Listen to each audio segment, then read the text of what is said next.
and welcome to the Whatnauts Pilots Club, a podcast all about the first episode of television shows and the many reasons why they may or may not be worth a watch.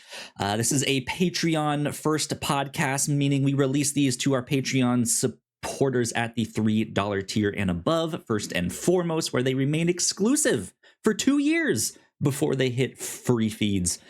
So if you are a Patreon supporter, thank you so much. We appreciate you. It means a ton. And if you are checking this out on the free feed, just know that there is plenty more of this podcast for you to check out if you support us over there on Patreon. Patreon.com/the Whatnauts is where you can do that. So good stuff. My name is Kyle Springer. I am joined by Melissa Wilkinson to talk about the pilot of Bosch. Melissa, Bosch. What does that mean to you? It's one of the great pairs. Bosch. Sure. I'm not a pair Andrew man. Bartlett. Bosch. I was surprised when you said you never really heard anybody talk about Bosch. I agree that it's not one of the most discussed shows. It isn't water cooler entertainment, Bosch, but I have heard references to it. And when I looked back, I realized most of it was Jason Mantzoukas. This is a show Jason Mantzoukas will mention on How Did This Get Made occasionally. Interesting. So to be clear, I have heard people talk about this show, but it's always been very brief.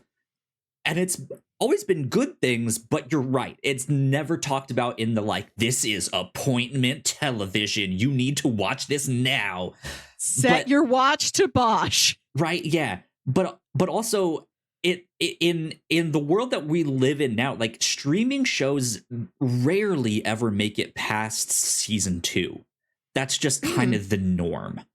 And so to see a show that lasted like 7 seasons and has some spin-offs and like all of this is just like, what is this modern marvel here? Like, what is happening? What is in the sauce that is just like is making this show live for so long? It's the secret ingredient. Bosch is real dad entertainment. And what is also dad entertainment is the Discovery Channel show Modern Marvels. And I picture an episode of Modern Marvels with that calm, middle of the road, factual narration about how a thing was built, just telling you about the making of Bosch as if it's a skyscraper. Good stuff. Yeah, so this was a show that got its start in 2014 on Amazon Prime. These are a great year. Sure, yeah. These are based off some books by Michael Connelly.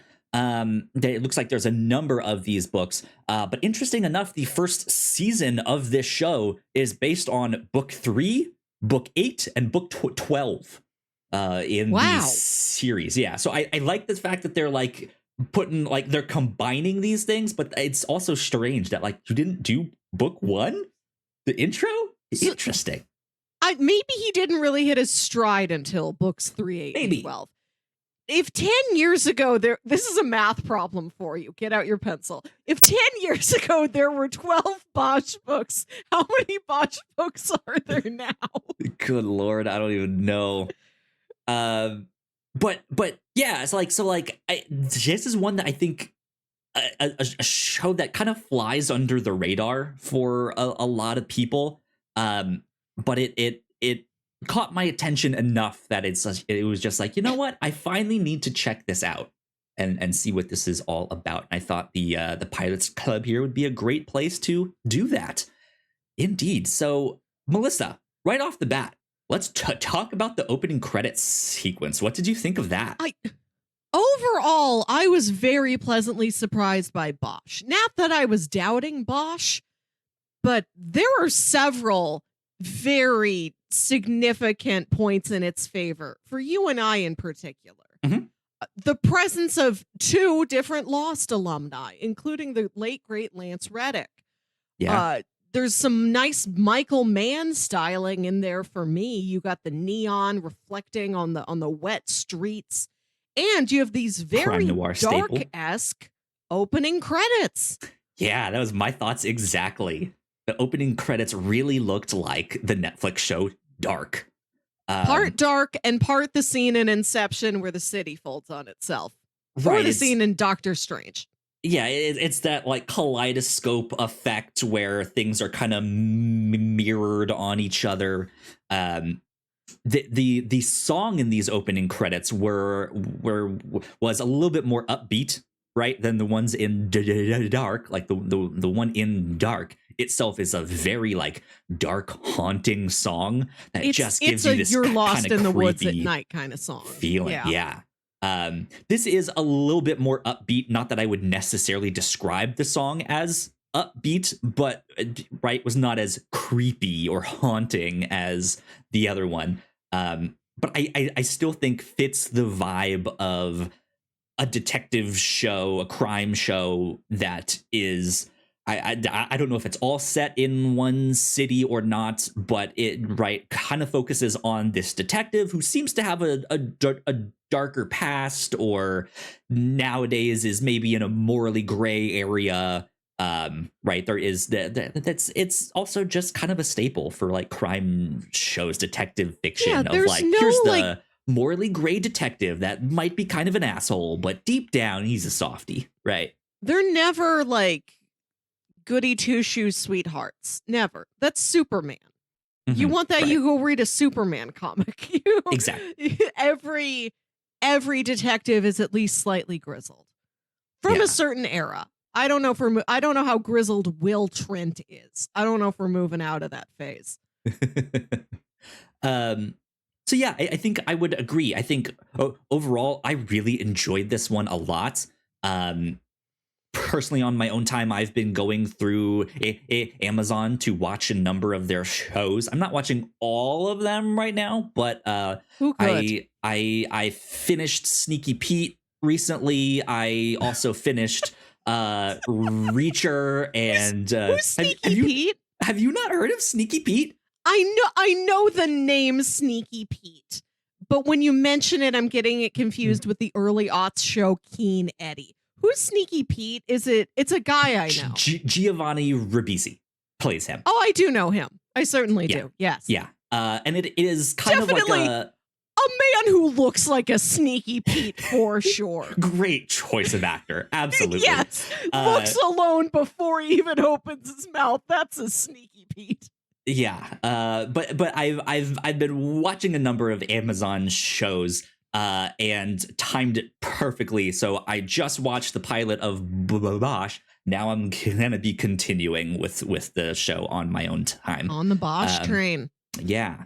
But yeah, I enjoyed this a lot, but I thought the pilot was interesting to me because I felt the first half, maybe at least the first third of it, I feel like the show does really try to make you just not like Bosch, and like really just try to convince you that like, oh, he's a bad person. Like you won't like him. He's bad. He's an asshole. Like there's one very small moment that I really appreciated as a sign of positivity for Bosch. Sure. Which is when he's going to go hiking in the mountains because they get a call from this old man who's like, my dog ran up into the hills and she came down with a bone. It's a human bone. I'm too old. I can't go up there with her. Yeah. So Bosch has to like put the hiking boots on and follow the dog up in the hills to see if he can find more person bones. And he's got his boot up on the back of the police car. He's lacing up his hiking boots. And then this younger officer comes to talk to him. She introduces herself and he's got his hands busy, like tying his shoe literally. So he doesn't shake her hand. He just sort of nods at her. But then once he's done, he does still shake her hand. He does not entirely brush off that gesture. And I'm like, oh, he didn't have to do that. It's so small, but I do appreciate that he's like, I couldn't at the moment, but here, yes. Now I will shake your hand now that my shoes are tied. Right. Yeah. Yeah, I don't think the pilot concludes necessarily in a place where it's like, oh yeah, he's the asshole detective that you're not gonna like this entire show. But I think the show does try and paint him in a light that maybe he's rough around the edges. He kind of rubs people the wrong way. Maybe he gets into trouble or is a little bit old school or something like that. I don't know if the point of the I don't feel like by the end of this pilot episode that the show is trying to signal to the viewer that like by the end of the show he will be redeemed, right? Like you will like him. But what we do learn about him is that as they are describing like you mentioned this case that he caught about the bones of this child, and upon further examination it seems the child was abused and all of this stuff. He's having these kind of flashbacks, and we don't know, like, is this an older case at first, or is that like what's happening here? Did he abuse someone? Because the whole first half of the show, like, I don't know, but it turns out that he was the one. Like, he's been abused when he was younger, or at least that's what the pilot leads us to believe. Yes, they find the body of this child who was not, this wasn't a singular incident. This is a child who was thoroughly, severely abused for a long time. It's very sad. And you learn that Bosch, this is happening parallel to he's on trial for shooting a suspect when the suspect pulled a gun on him. And the other lawyer's like, well, there was a gun at the scene, but can we tie the gun to him? There's How no do we other know witnesses. You didn't shoot him? Right. How do you know you didn't shoot him, and then the gun was planted later to make you look better? And you learn that part of the backstory there is that that man was a suspected murderer of a number of these sex workers, and that was Bosch's background. That was what his mother did, and she was murdered when he was 12. And then he entered the foster system. And you can extrapolate that maybe he was placed, somewhere not so great, and that happened to him in the system. Troubled or maybe childhood, before. Right. We don't know everything about his life up to the death of his mother. You do see these flashes of this boy running away from a shadowy assailant with a baseball bat down the hallway of some apartment that you can presume is Bosch specifically, but I also wondered if it was sort of a general thing of, oh, that didn't happen to me, but that is the story of other kids I knew. He saw it, or that someone he thought of as his brother, right? Like, yes, exactly. Or like maybe, I forget the exact timeline of how old the bones might be, but I was thinking that maybe he had a foster brother for a little while, and then they were sent to different places. And he's like, I never knew what happened to that kid. I could never find him again. Yeah. Or had a brother, like an actual brother, and they got separated. Yeah, we don't know that he doesn't. Somehow. Yeah. So yeah, like there's still stuff that it could go a number of different ways, which I like. But I don't think that kind of realization by the end of the episode that like, oh, this guy has a troubled past is the show trying to signal you, and we will redeem him. Like he is kind of an asshole because he had a troubled past, and you will learn to love him over, right? I don't think the show is necessarily signaling that to you. But even the way he talks to people, he talks to his partner, the way he's handling the case, and he's kind of eye rolling at it and stuff like that. He has this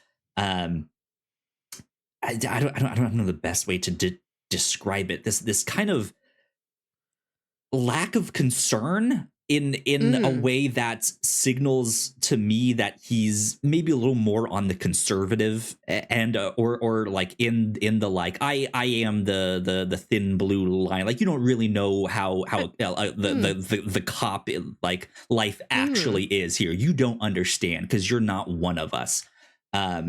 Which, to be honest, kind of rubs me the wrong way. And it's interesting because I don't think that's all, like, that's not uncommon in crime fiction or detective fiction, which is something I love, right? Like you always see the like downtrodden detective, or the asshole detective, or the detective with a troubled past, or who's kind of mean and people don't really like him, right? Like that's all over detective fiction there. But And similar things that have a case of the week. Like I Sure, also thought yeah. of House, and I'm like, Bosch isn't a great guy, but like Sure. he's not as rude as House is. Just comparing one episode to the pilot episode of that. Sure. He's not at the farthest end of the grizzled and misanthropic spectrum here. Yeah. But there are these little small instances of him being nice and being a human, right? I think of another one when he offers the homeless man his pack of cigarettes, right? I think even in the way he's joking with the older man who I don't remember that actor's name, but he's also passed away. And I know people tended to really like his work. He's also in The Walking Dead. And stuff like that. He played Herschel in The Walking Dead. So he's only in he's in this episode briefly. He returns in subsequent episodes as they follow through on this case with him being, the guy who found the bone. Yeah. But yeah, he does have real presence, for the couple scenes that he's in. Sure, yeah. But yeah, even in the way he interacts with him, he's like, yeah, we'll just let the dog off the leash. He'll lead us there. And the older guy is like, all right, if you want to. And he lets him off and the dog just books it. And he's just like, well, if you can follow him, right? Yeah, go get her. They just have this like, not like jokey attitude, but there's some humor in the way they interact with one another. There is this understanding of like when he gets on the scene and the older man is like, it's a child's bone. I can tell from here, X, Y, and Z. There's this kind of immediate respect of like, okay, yes. You know what you're talking about. Yeah. I can trust you. And we learn that Bosch has like done multiple military tours. Like he's who knows how long he's been a cop. He's very seasoned. He's very practiced in what he is that he does. And I think he does recognize and pay full respects to somebody else who is a veteran of whatever their field is. This old man is a retired doctor. That's why his dog finds a bone and he's like, oh, this is a child's bone. And just from looking at it, I can tell what sort of injuries the child had. Yeah. Something else that I wanted to mention real quick. There's the scene where he, because of the court case that he's on, and he is kind of. I'm unclear on if he was like actually suspended or he's just like, hey, you're on desk duty for right now. We're not going to put you out in the field because we don't want you to catch another case and then have to get off of that to go do your court stuff. But he ends up bribing these other two detectives, be like, hey, I have Lakers tickets right behind where Jack used to sit, like all of the stuff, which just that whole interaction really reminded me of Fletch. Have you ever seen that? I don't know why. I've never seen a Fletch. I ought to. I remember liking it when I was younger. I don't know how well it holds up. Also because I grew up a Lakers fan, right? I liked crime fiction, all that stuff. But so it was just like, this kind of reminds me of Fletch. And he's also he's a detective who's kind like he's not so much an asshole like you said, like he's not House, right? Yeah. But he's just kind of a skeezy guy. So I was kind of getting those vibes, but Fletch, I don't know if this is true or not. It's been a long time since I've seen all of that. But I always got the vibe that it was also a little bit more comedic. Like he's sarcastic. Yes. Fletches are comedies. Sure. Yeah. But yeah, this one obviously is not. And I don't know if I would fully describe Fletch as a comedy. It's been so long though that I don't know. But that was also something else that I was just like, I'm getting those vibes from this too. Sure. So I enjoyed this a lot. Yeah, I liked how it was shot. I like the LA setting. I think that's one of the finest cities in which to be a detective in detective fiction. It's so sprawling. There's so many places to drive. A detective must drive. Yeah. I don't know about a detective who takes a subway or a bus. No disrespect to that lifestyle, but that doesn't fit noir, I don't think. Maybe a street trolley. You can do a street trolley. You can do the subway, especially if it's like you get more in the like sci-fi cyberpunk side of things. You can take an right? elevated train. Maybe That not a works subterranean train. I'm even just thinking of the like private eye down on his luck, barely can make rent. Yeah. Like his car is a clunker if it works at all, right? And so maybe he has to take the bus, but is in like the back seat, just completely wasted, right? Hasn't showered in a week. Same shirt as the past 3 days, right? Real Perry Mason energy. Sure. Which we do see the Angel's Flight funicular in this first episode, an icon of Los Angeles that does play an important role in the first episode of this new Perry Mason show. Yeah. So there's lots of things that are recognizable to me now. This was years after old Perry Mason, years before new horny bloody Perry Mason. I like the scenery of it. I like the setting. To talk about it as a pilot, so frequently a pilot needs to deliver you information, and you know the pilot is doing that, and it's difficult for a pilot to give you exposition gracefully. But I think structuring this episode where part of it is him in court, where this opposing lawyer has to interrogate him and it's summarize for the jury what your professional experience is. Like it's a lot more graceful than other ways a pilot could do it. I think that's a smart move. Yeah. And it gives you a nice balance. This isn't the most action-packed of cop and detective shows. There's a foot chase and a shooting at the beginning, but not really anything after that. But it's a good balance between, you have both law and order in here. You know? Yeah, indeed. I think for me, speaking about this as a pilot as a whole, this was interesting to me because we spent a bunch of time talking about what it's been doing right in terms of crime and detective fiction. That I feel like a pilot of this nature almost doesn't really need to do some of the like explaining or expository stuff of like, okay, here's our world, here's what's happening, all of that stuff. But even when we covered KSI also feels like the like building a team pilot. Like here's the boss, here's this guy, and they're gonna come together as a team for this show. And I don't feel like this show did that. It just kind of like it does to an extent. It introduces you to some of those characters, right? But it also felt like, could this have been episode like season 3 episode You're right. 8, right? Sure. Yes. Where we learn a new aspect of Bosch's character we've never learned before in the previous 2 seasons and 7 episodes. Yeah. I agree that there isn't like a dedicated team. There's supporting characters. He has a partner. There's this younger officer who he's, kind of has a relationship with, but the bone, not the doctor who found the bone, but like the forensics guy who's there on the scene when they are excavating further bones. There's nothing that guy says that is unusual, but he's wearing a Hawaiian shirt and you're like, I know this guy is a real character. That alone. He's eating a yogurt at the crime scene.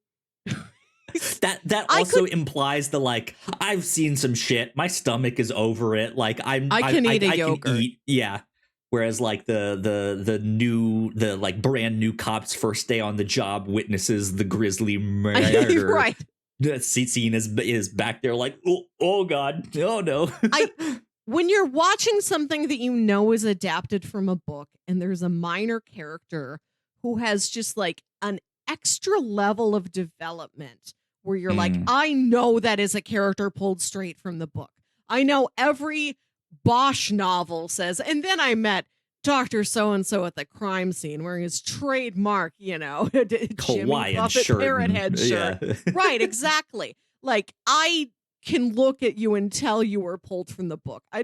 You do not have the energy of being made whole cloth here for the show. You must have already exist. I can look at you and know that like some dad who's read all the books is like, hey, it's that guy. That guy. Here he is on screen.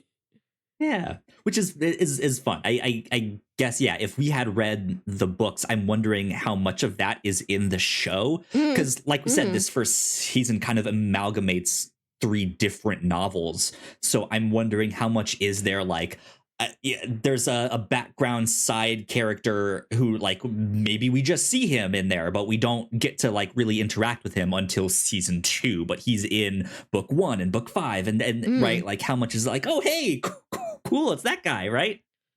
So or like maybe that homeless guy, right? Is he going to end up somehow being an informant or something like that? Who knows? Because he also has seemed to have like good chemistry with him. So I don't know. But his name is Hieronymus Harry Bosch, which is his full name being Hieronymus Bosch, like the painter. That's a big choice. But before I knew that, when his name is just Harry Bosch, according to the little blurb on Amazon Prime, like. That name is not as cool as the name Titus Welliver, your main actor. Right. It's hard for me. You know, I have difficulty investing myself in the character of Harry Bosch when his name isn't Titus Welliver. And Titus Welliver as himself. This happens frequently when like there's a detective who has a name that's supposed to be cool, but it is not as cool as the actual actor. It happens. I feel like that's also like a crime detective fiction staple. They're all named Harry. Yeah, it's Tom, Dick, Harry, John, right? Like that's it's always that stuff. Oh, they have like a long weird name and they go by a short name, and then like in Stumptown where her given name is Dexedrine, so she just goes by Dex. Yeah. Women can have it too. Dexedrine. What an interesting name. Remember that? God, yeah. Her mom was a junkie and literally named her after her favorite drug. Was that the story? I think so. Something like that. Anyways, yeah, I enjoyed this. I'm excited to check out more of it on my own. Was there any other kind of final thoughts that you wanted to add on to this one? I liked it. To talk about it as a pilot, I think it breathed well. I think it was well structured. And it definitely felt like we're starting something and continuing. It's not a self-contained story. Nothing's wrapped up, but it sets up a lot. It feels literary. I can definitely tell, even if you didn't tell me, this is based off of a book. Cool. Good stuff. Many books. At least 12 books. At least 12 books. Who knows how many there are now. Good stuff. Melissa, for next episode, for next month, do you have a pick of what we will be talking about? Yes. I want to do something interesting. Oh, well, sorry for being so uninteresting over here, Melissa. No.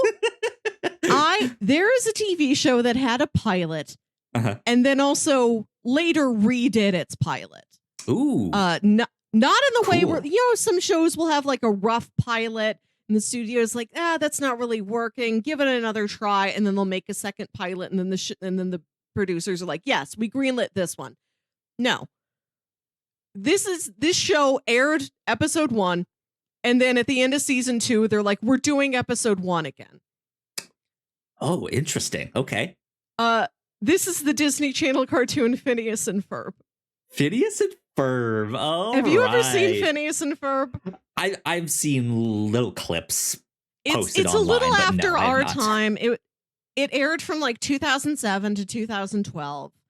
I started watching it in college when I needed like cartoon comfort food. This show is very funny. It's really sharp stuff. I really like it.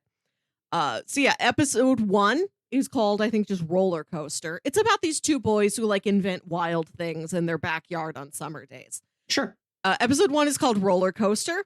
And then season 2, episode 39, this is the last episode of season 2, is called Roller Coaster the Musical, where they just do the first episode again, but it's a musical now. Interesting. Okay. I see what's happening here. This is interesting for sure. Right. Yeah.